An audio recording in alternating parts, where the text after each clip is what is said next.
Hello అండి, Rohini Vanjari YouTube ఛానల్కి స్వాగతం సుస్వాగతం. ఈరోజు మీకు కొత్త పుస్తకాన్ని పరిచయం చేయబోతున్నాను. ఫిజిక్స్ అరుణ్ కుమార్ అని యువ కవులు రాసిన శూన్యం అనే కవిత్వ సంపుటిలో ఒక మంచి కవితను మీకు ఇప్పుడు వినిపిస్తాను. శూన్యం అంటే ఏమీ లేనితనం.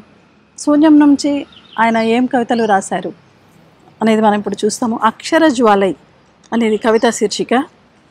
ఈ శతాబ్దపు చరిత్రలో నేటి మేధావిగా విదేశీ విశ్వవిద్యాలయాల్లో విలువైన పాఠ్య పుస్తకంగా మన దేశపు ముఖ చిత్రమై భవిష్యత్ తరాలకు భరోసా బాణుడిగా అంబేద్కర్ ఆలోచనలు అంతరిక్షంలో రాకెట్ల విశ్వవ్యాప్తమైనాయి.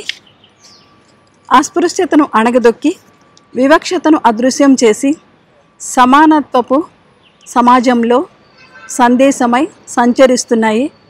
ప్రజాస్వామ్యానికి ఓటేస్తూ నిన్ను నీవే పాలించుకోవాలని, అజ్ఞానాన్ని తరిమేస్తూ నిన్ను నీవే సంస్కరించుకోవాలని అక్షర ఆవేశమే అన్నింటినీ పరిష్కరిస్తుందని, దేశభక్తికి నీ దేహమే దేవాలయమై రాజ్యాంగాన్ని పవిత్ర గ్రంథంగా చూడాలని, మూఢనమ్మకాల జాడను వదిలించి శాస్త్రీయ స్వప్నంలో సాహసాలు చేయాలని మరో బుద్ధుడిలా అంబేద్కర్ మార్గం మనకు దారి చూపిస్తూనే ఉంది.